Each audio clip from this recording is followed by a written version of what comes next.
Salut et bienvenue dans une nouvelle vidéo de la chaîne des guides des chiffres. J'espère que tu vas bien. Si tu arrives pour la première fois, je m'appelle Nicolas et ici on parle de comptabilité et gestion pour devenir inarrêtable sur le marché de l'emploi. Dans cette vidéo, j'ai à cœur de te dire, est-ce que tu dois choisir un job en entreprise lorsque tu veux évoluer en compta ou directement en cabinet d'expertise comptable? Avant de commencer, n'hésite pas à activer la petite cloche, un petit like, ça fait toujours plaisir. Me faire un gros big up en commentaire et moi je n'ai qu'une seule chose à te dire. Prends place et c'est parti.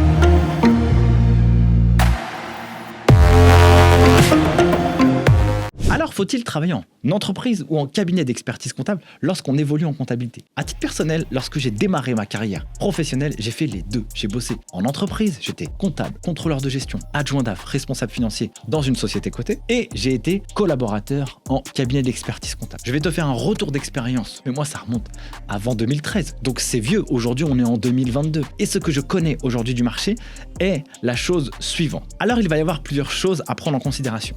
D'abord, et reste bien jusqu'à la fin, parce que c'est hyper important ce que je vais te dire maintenant. Je vais commencer déjà par être comptable en entreprise. Ensuite, je vais partir sur le comptable en cabinet. Le comptable en entreprise, globalement, quelles vont être ses missions? Ça va être de traiter la comptabilité au quotidien, de faire du recouvrement des créances clients, de payer les fournisseurs, de traiter éventuellement des situations mensuel, trimestriel, semestriel et naturellement annuel. Il y aura une petite partie de fiscalité et ce qui va être intéressant, c'est que lorsqu'on va bosser en entreprise, on va pouvoir apporter du diagnostic et du conseil à son dirigeant sur l'activité de la boîte. Pour bien performer en compta en entreprise, il faudra bien connaître tout l'écosystème de l'entreprise et puis ça permettra d'avoir des relations avec le commerce, le marketing, l'informatique, les RH. Et donc, ça vous permet d'avoir un job qui est intéressant parce que ça vous permet d'évoluer dans un écosystème, une boîte et de tout comprendre.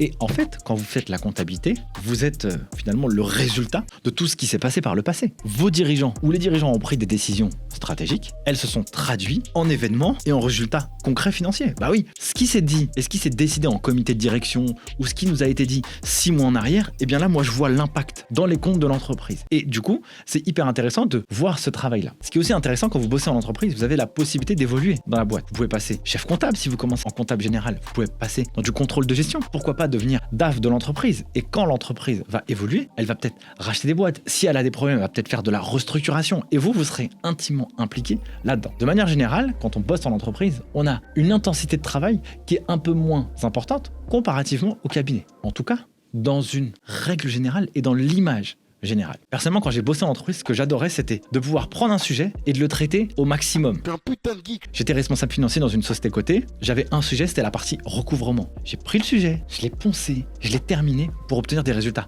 concret dessus. Je suis un nerd. On arrive à suivre notre travail et on peut vraiment se concentrer dessus. Quand j'étais contrôleur de gestion, j'ai pris un sujet, le budget, je l'ai poncé, je l'ai terminé et ça m'a permis de comprendre toute la logique budgétaire dans une entreprise. Tout ça là, moi j'aime bien, frère. Quand j'étais comptable et je faisais de la facturation, ça m'a permis de comprendre toute la totalité de la facturation dans l'entreprise. Un putain de geek, frère, vous voulez pas comprendre. Par contre, un des inconvénients dans l'entreprise, c'est que vous êtes quand même archi spécialisé et qu'une fois que vous avez fait le tour de votre job, eh bien, si la boîte n'est pas suffisamment dynamique, franchement, vous risquez de vous ennuyer. En tout cas, c'était ma partie personnelle. Au niveau des salaires, dans une entreprise, généralement, vous arrivez à avoir des niveaux de rémunération qui sont souvent plus importantes comparativement au cabinet d'expertise comptable.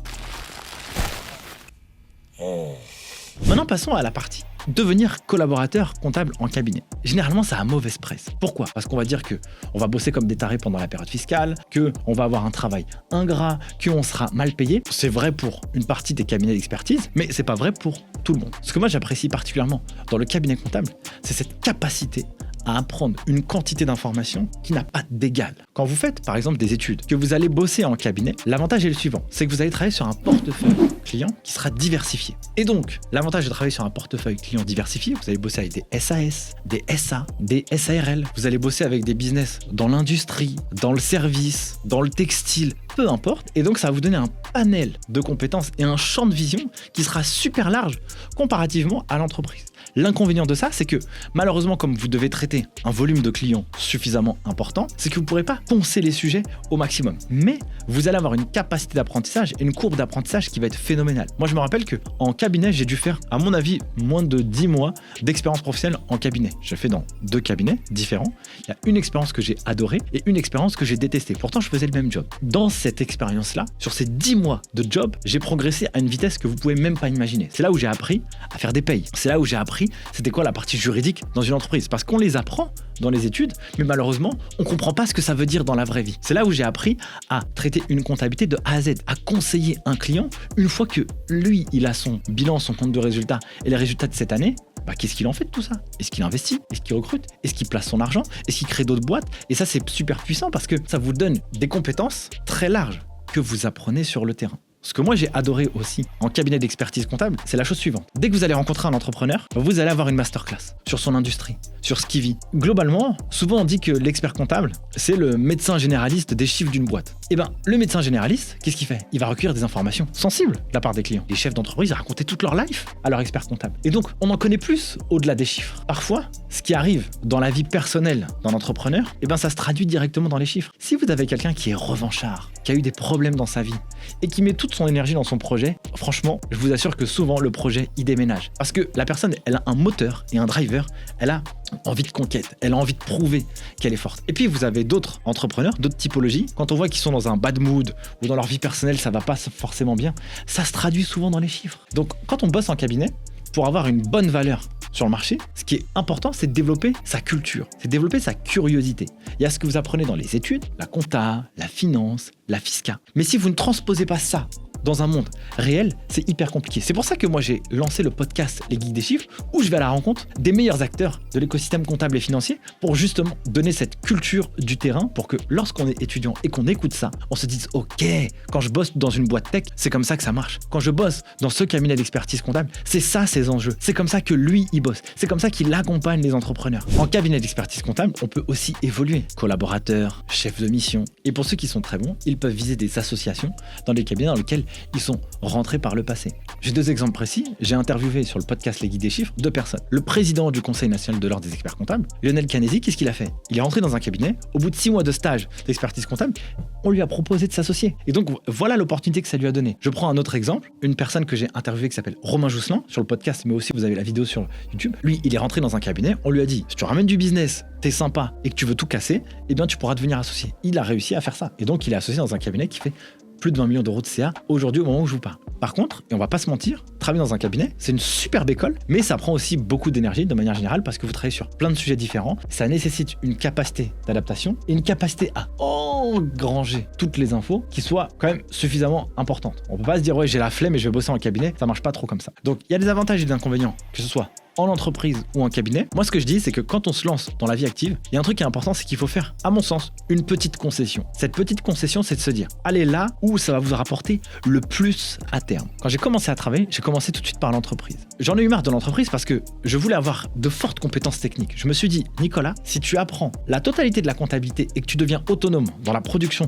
des comptes, qu'est-ce que tu vas pouvoir aller chercher après? Et ben c'était assez marrant parce que j'ai bossé en cabinet et grâce à ça, ça m'a permis d'aller chercher un job de responsable financier en société cotée qui m'a donné un meilleur salaire, de grandes responsabilités. Moi j'avais 26 ans, j'avais 4 personnes sous ma responsabilité dans une boîte qui faisait 35 millions d'euros de CA. Pour moi c'est stylé parce que en réalité j'avais que 5 ans d'expérience et j'avais même pas de master qui était validé. J'avais une licence, un DCG, un bac plus 3. Par contre, le fait d'avoir bossé en cabinet, ça m'a ouvert la porte de cette entreprise et quand je suis arrivé en entretien, et ben la personne elle a eu confiance, elle s'est dit ok, quand tu bosses en cabinet, t'as une capacité d'adaptation qui est forte et en plus t'as une capacité d'apprentissage qui est décuplée. Pour ajouter aussi quelque chose, c'est que moi j'étais consultant en recrutement pour placer des profils financiers dans les entreprises. Quand je suis rentré dans cet écosystème, je me suis rendu compte et on m'a dit tout de suite, si tu veux un profil incroyable pour placer des contrôleurs de gestion, des DAF, des responsables comptables, voilà ce que tu dois regarder Nicolas. L'école, le cursus, le diplôme. Est-ce que cette personne elle a fait du cabinet? C'est des petits cabinets ou des cabinets d'audit. Est-ce qu'elle a une expérience en entreprise? Tu as ce profil-là.